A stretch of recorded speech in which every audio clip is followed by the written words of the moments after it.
Told a high-tech company purchases a new computing system, which has an initial value of V.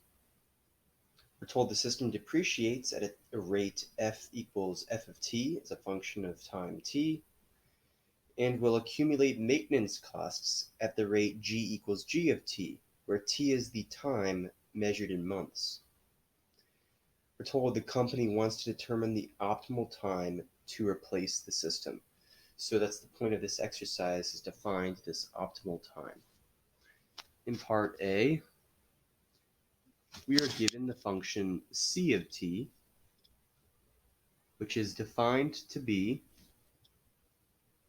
1 over t times the integral from 0 to t of f of s plus g of s ds.